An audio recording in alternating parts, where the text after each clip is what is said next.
අද පත්තරේ අද 2026 මැයි මාස 19 වෙනි අඟහරුවාදා සුපුරුදු පරිදි ඔබ අදත් එක්වන්නේ සිටිසන් රූප වාහිනිය ගෙනෙන අද පත්තරේ සමගින් අද ලංකාදීප පුවත්පතට අපි අවධානය යොමු කළහොත් ලංකාදීප පුවත්පත අද ප්‍රමුඛ පුවතක් ලෙස වාර්තා කරනවා ජාතික රණවිරු 17 වෙනි සමරුම ජනපති ප්‍රධානත්වයෙන් අද අපි දන්නවා දශක 3කට අධික කාලයක් පැවති LTTE ත්‍රස්තවාදය පරාජය කරලා ඊයේ දිනට 17 වසරක් සැපිරුණා. එහි ජාතික රණවිරු සමරුම උත්සවය තමයි ජනාධිපතිවරයාගේ ප්‍රධානත්වයෙන් අද මේ විදිහට පැවැත්වෙන්නේ. යොහාන් බාසුර තමයි වාර්තාව ගෙන එන්නේ. LTTE කොටි ත්‍රස්තවාදය පරාජය කර ශ්‍රී ලංකාවට සාමය උදා කර වසර 17ක් සපිරීම නිමිත්තෙන් සංවිධානය කරන 17 වෙනි ජාතික රණවිරු සමරුම උත්සවය ජනාධිපති අනුර කුමාර දිසානායක මහතාගේ ප්‍රධානත්වයෙන් බත්තරමුල්ල රණවිරු ස්මාරකයේ අභියසදී අද පස්වරුවේ පැවැත්වෙනවා. මෙහි විශේෂත්වයක් තමයි මෙවර රණවිරු සමරුම සඳහා රට දැය වෙනුවෙන් දීපිදු රණවිරු පවුල්වල සමාජිකයින්ට තමයි ප්‍රමුඛතාවයක් ලබා දීලා තියෙන්නේ. ඒ වගේම උතුරු නැගෙනහිර ප්‍රදේශවල යුද්ධයට එක්වුණු ද්‍රවිඩ සහ මුස්ලිම් රණවිරුවන්ගේ ඥාතීන්ටත් මෙවර සමරුමට ආරාධනා කර තිබීම විශේෂත්වයක් බව ජාතික රණවිරු සේවා අධිකාරියේ සභාපතිවරයා සඳහන් කරනවා කියලා ලංකාදීප පුවත්පත වාර්තා කරනවා. මීළඟට අරුණ පුවත්පතට අවධානය යොමු කළහොත් අරුණ පුවත්පත වාර්තා කරනවා මා අමතක කළත් රණවිරුවන් අමතක කරන්න එපා. හිටපු ජනාධිපති ජාතියෙන් ඉල්ලයි ජනාධිපතිවරයාගේ හිටපු ජනාධිපතිවරයාගේ ප්‍රකාශයක් තමයි ඒ විදිහට වාර්තා කරන්නේ. දේශපාලන වාසි ලබා ගැනීම සඳහා තමා ජාතිවාදියෙකු ලෙස හුවා දැක්වීමට ඇතැම් පිරිස් කටයුතු කළද තමන් ජාතිවාදියෙකු නොවන බව හිටපු ජනාධිපති මහින්ද රාජපක්ෂ පවසයි. හිටපු ජනාධිපතිවරයා මේ බව සඳහන් කළේ යුද ජයග්‍රහණයට වසර 17ක් සපිරීම නිමිත්තෙන් විශේෂ සටහනක් තබමින් බව තමයි අරුණ පුවත්පත වාර්තා කරන්නේ.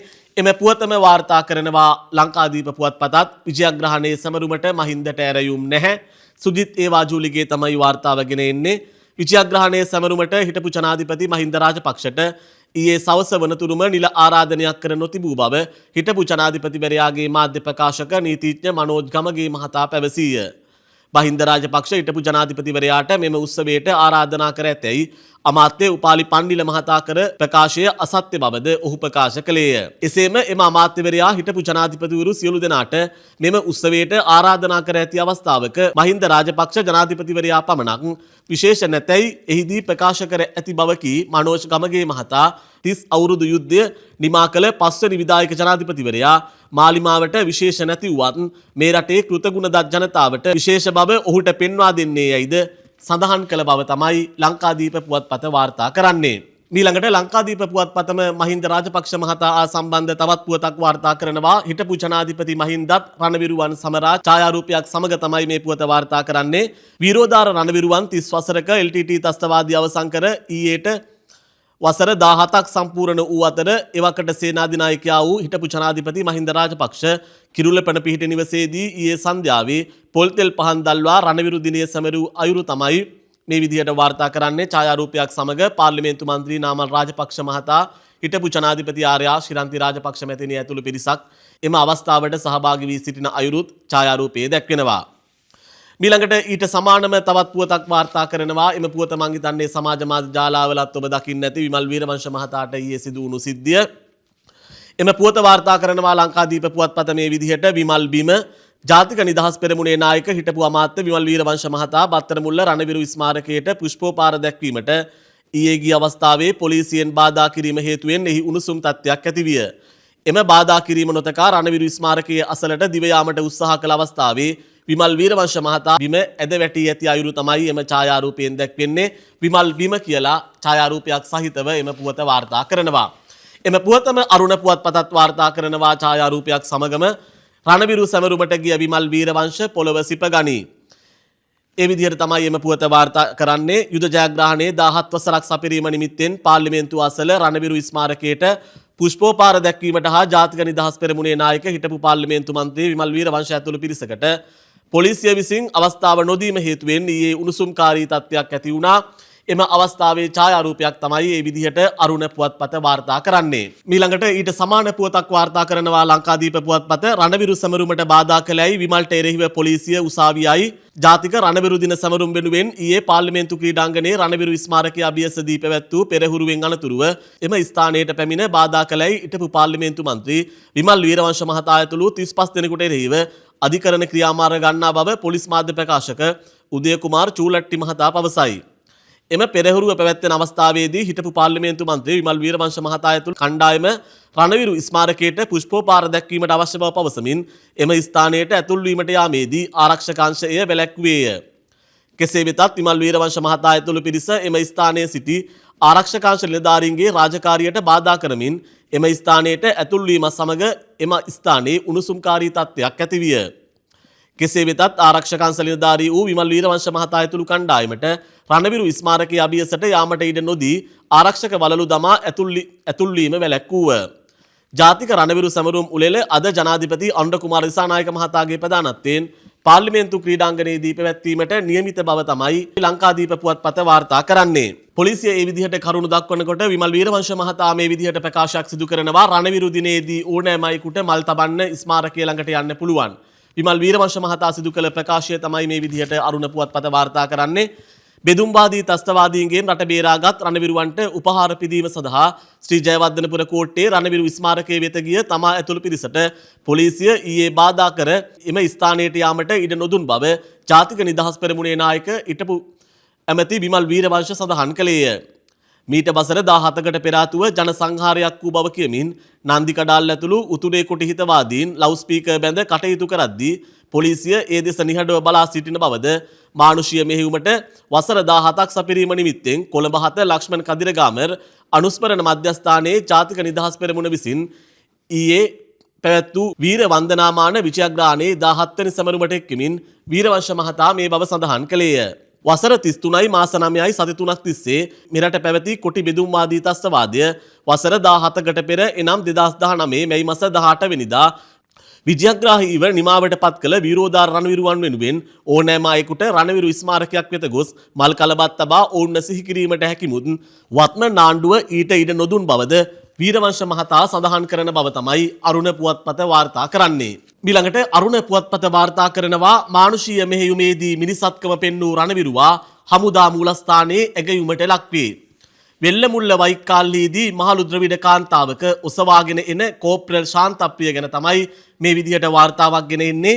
වාහනයක් එවලා හමුදා මූලස්ථානයට එක්ක ගිහින් මටයි පවුලේ අයටයි මගේ ෆොටෝ එකක් පෙන්නුවා. එවැනි පින්තූරයක් යුද හමුදා මූලස්ථානයේ දොරකඩ ප්‍රදර්ශනය කිරීම මට ආඩම්බරයක්. යුද හමුදා මූලස්ථානයේ ප්‍රදර්ශනය කර තිබෙන කෝප්‍රල් ශාන්තප්‍රියගේ ඡායාරූපයක් ගැන තමයි මේ විදිහට වාර්තාව ගෙන එන්නේ අරුණ පුවත්පත. ඊළඟට අපි ලංකාදීප පුවත්පත වෙත අවධානය යොමු කළොත් ලංකාදීප පුවත්පත වාර්තා කරනවා සති දෙකට සයිබර් අපරාධවලට විදේශික 311ක් අත්අඩංගුවේ. චීනුම්ම 171ක්. ශ්‍රීනාත් ප්‍රසන්න ජයසූරිය තමයි වාර්තාව ගෙන එන්නේ. පරිගණක සහ ලැප්ටොප් යොදා ගනිමින් මහා පරිමාණයෙන් මූල්‍ය වංචා කළේයයි කියන විදේශීය ජාතිකයින් 311 දෙනෙකු මේ මාසයේ ගත වූ සති දෙකක කාලය තුල අත්අඩංගුවට ගෙන ඇතැයි පොලිස් මූලස්ථාන ආරංචි මාර්ග සඳහන් කරයි.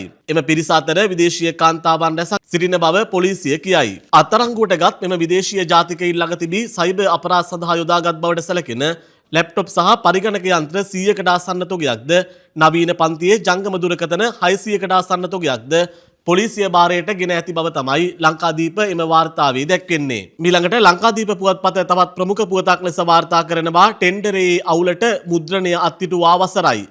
වාහන අංක තහඩු ලක්ෂ 4ක් ගොඩ ගැහිලා. යතුරු පැදි තහඩු පමණක් ලක්ෂ 2ක්. යොහාන් බාසුර තමයි වාර්තාව ගෙන එන්නේ.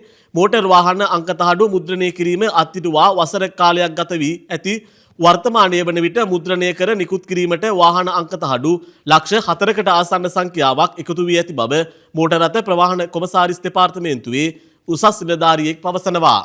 මෙම අංක තහඩු තොගය යතුරු පැදි තීරෝධ රථ කාර් වෑන් සහ බස් ඇතුළු වාහන රැසක ඇතුළත් බවත් යතුරු පැදි අංක පමණක් ලක්ෂ 2කට ආසන්න සංඛ්‍යාවක් මුද්‍රණය කිරීමට ඇති බවත් ඔහු සඳහන් කළේය. අංකතහඩු මුද්‍රණය කිරීමට ටෙන්ඩර් පිරිනැමූ සමාගම මේ වන විට අංකතහඩු මුද්‍රණය කිරීමට අවශ්‍ය යන්ත්‍ර සවිකර අවසන් බවත් එය මේ මාස අවසන් වන විට මුද්‍රණය ආරම්භ කරන බවත් ඔහු සඳහන් කළ බව තමයි ලංකාදීප පුවත්පත වාර්තා කරන්නේ. ඊළඟට ලංකාදීප පුවත්පත තවත් පුවතක් වාර්තා කරනවා ප්‍රතිපාදන කොමිසමට පවරන්න අගමැතිගෙන් පොරොන්දුවක් මල්වානේ නිවසින් සරසවිසිසුවෝ පිටව යති. සටනේ මූලික ඉල්ලීම් වලට අගමැතිනියගෙන් යහපත් ප්‍රතිචාරයක් ලැබුණු එයින් මල්වානේ නිවසින් ඉවත් වන්නේ යයි අන්තර් විශ්වවිද්‍යාල ශිෂ්‍ය බල මණ්ඩලයේ කැඳවුම්කරු සසිදු පෙරේරා මහතා පැවසීය.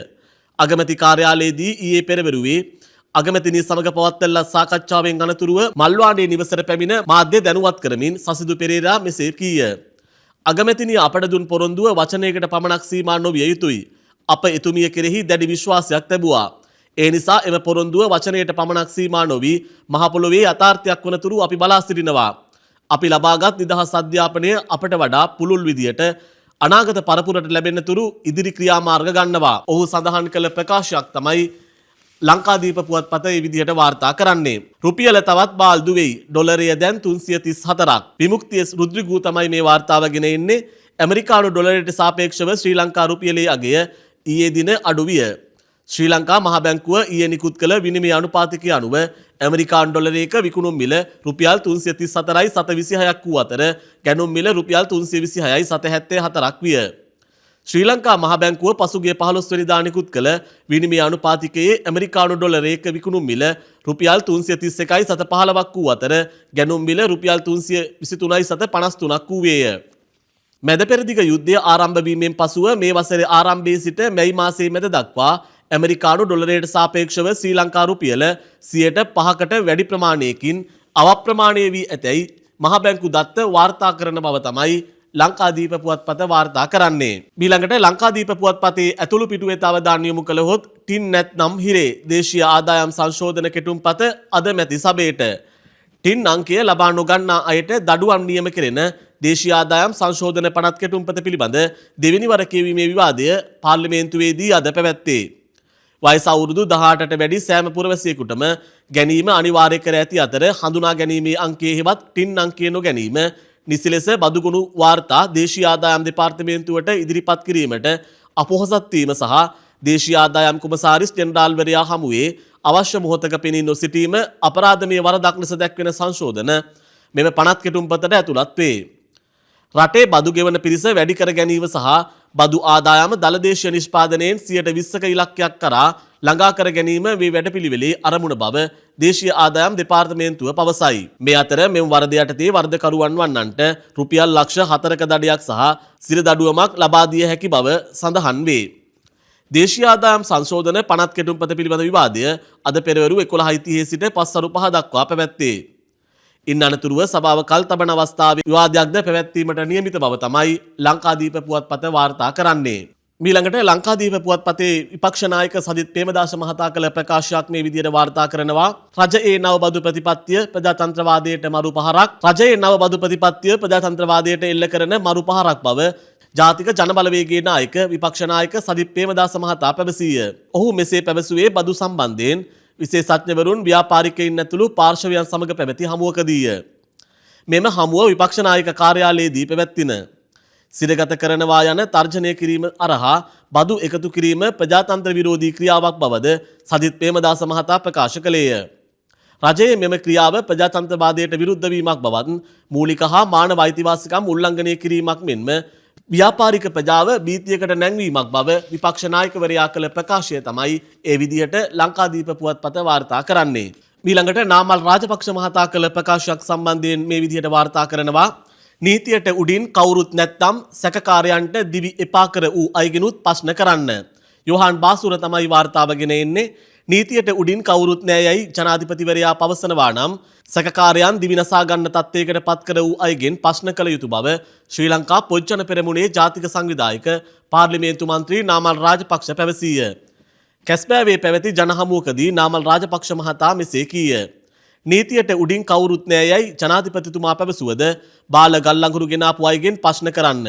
මුදල් අමාත්‍යාංශයේ මිලියන 800ක් වැරදි ගිණුමකට දාපු අයගෙන් ප්‍රශ්න කරන්න.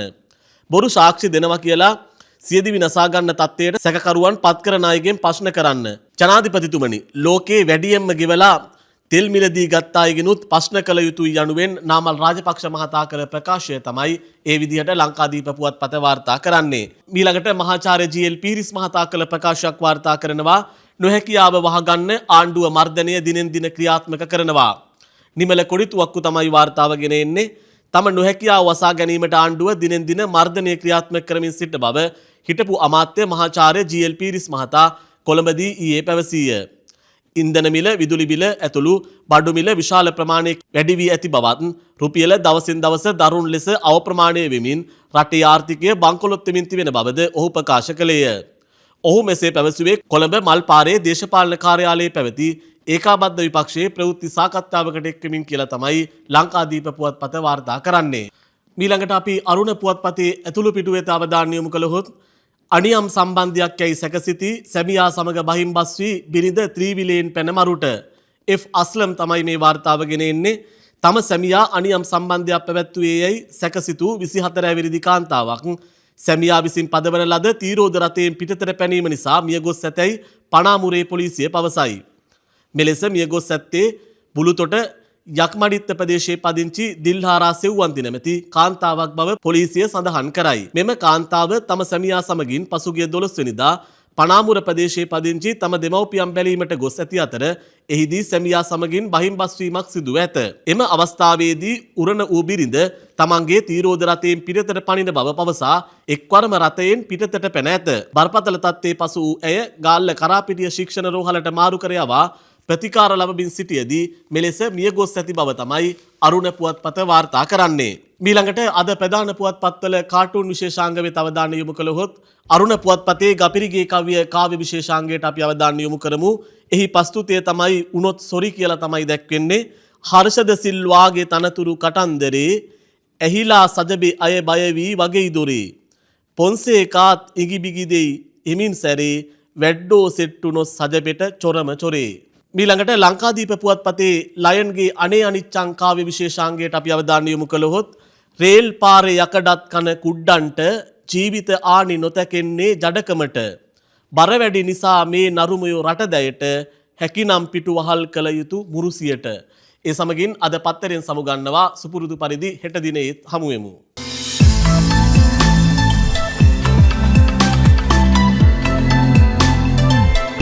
අද පත්තරේ